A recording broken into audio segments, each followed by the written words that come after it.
ये वो खिलाड़ी है जिसने अपने देश के लिए खून पसीना बहाया है। ये वो बल्लेबाज है जिन्होंने भारत के खिलाफ हर एक फॉर्मेट में लगातार रन बनाए हैं। ये वो ओपनिंग बल्लेबाज है जिनके बल्ले से ही 2007 के वर्ल्ड कप में बांग्लादेश को जीत मिली थी भारत के खिलाफ और राहुल द्रविड़ के टीम इंडिया को वर्ल्ड कप से बाहर जाना पड़ा था।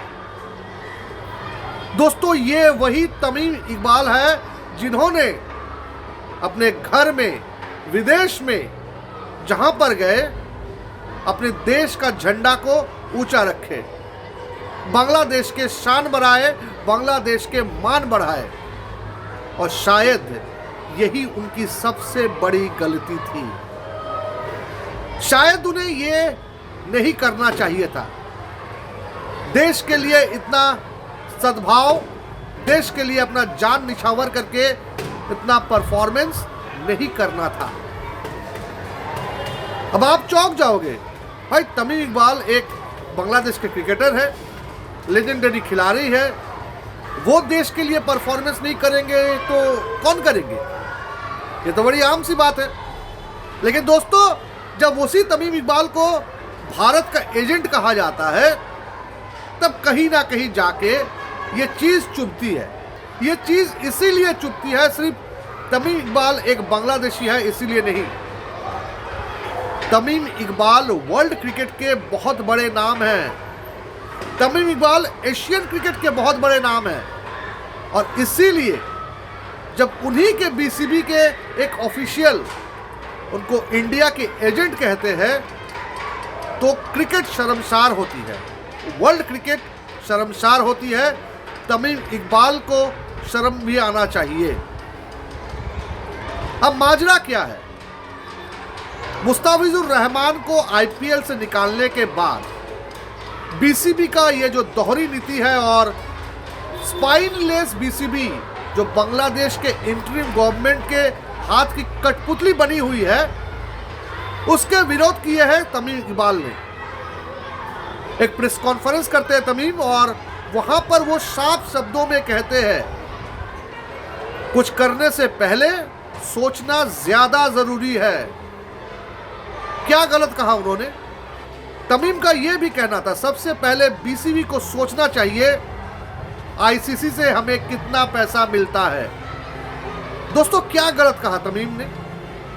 यह तो सही है, अगर आईसीसी से आपका रेवेन्यू नहीं आता तो आप one of the richest board कैसे कहलाओगे?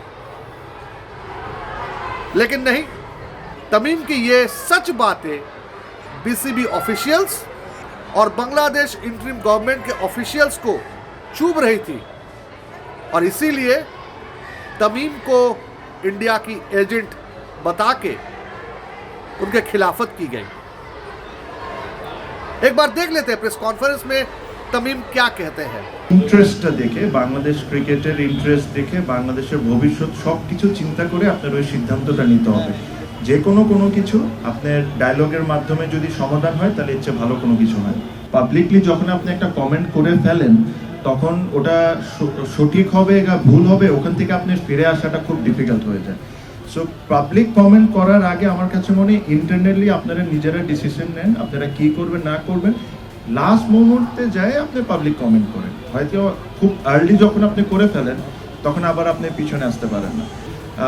আমরা আপনি যদি দেখেন যে আমাদের 95% কিন্তু ফাইন্যান্স কিন্তু আইসিসি থেকেই আসে।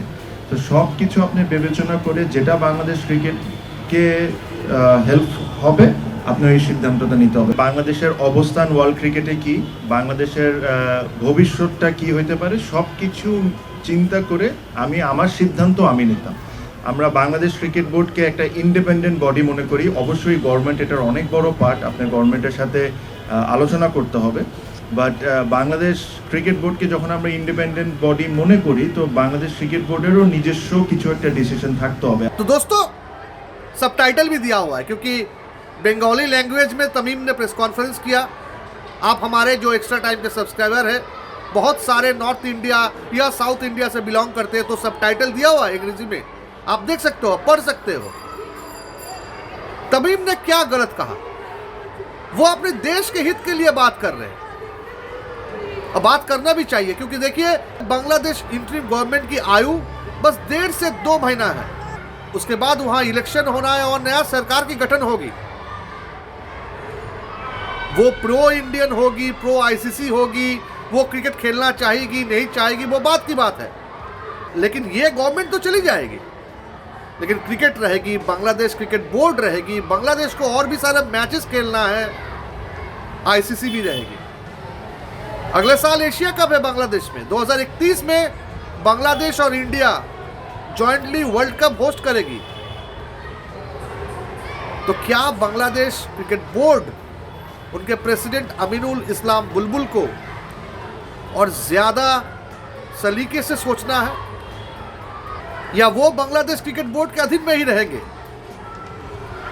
डॉक्टर मोहम्मद यूनुस के गवर्नमेंट के ऑफिशियल्स जो कहेंगे उस बात में कठपुतली के जैसे वो नाचते रहेंगे? तमीम का तो यही कहना है, तो भैया आप थोड़ा सा अपना जज्बात दिखाइए। आप एक क्रिकेट बोर्ड हो, आपको वैसे काम करना चाहिए।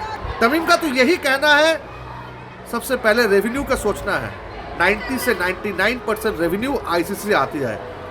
जहां से आपको रेवेन्यू मिलता है, उस बॉडी को अगर आप फटकारोगे, उनका कहना नहीं मानोगे, तो क्या सही है? तमीम को अपना सच बताने का जवाब मिल गया, उनको हर्जाना मिल गया। उनको जितना अपमानित होना था, जितना लांछित होना था, वो हो चुके। लेकिन दोस्तों ये भी सच बात है, तमीम के साथ उनके साथी खिलाड़ियों भी खड़े हो गए।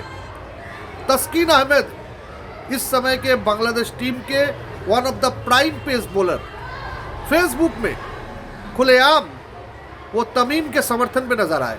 Taijul Islam, one of the most dangerous left arm spinner Bangladesh का, वो भी तमीम के लिए लिखे। रूबेल हुसैन इंटरनेशनल क्रिकेट से रिटायरमेंट ले चुके हैं, लेकिन रूबेल जब तक खेले, इंडिया के खिलाफ उनका अच्छा परफॉर्मेंस था, वो भी फेसबुक पे गरज उठे।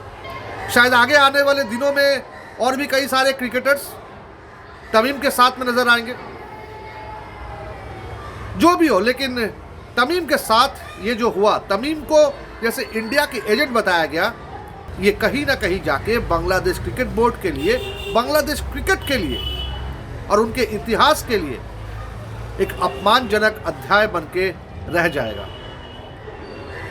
अगर आपको इस वीडियो को पसंद है दोस्तों, तो अपना कमेंट कीजिए, शेयर कीजिए, लाइक कीजिए, और एक्स्ट्रा टाइम यूट्यूब चैनल को अगर अब तक सब्सक्राइब नहीं किए होंगे, प्लीज़ सब्सक्राइब कर लीजिए। Extra time. Extra time.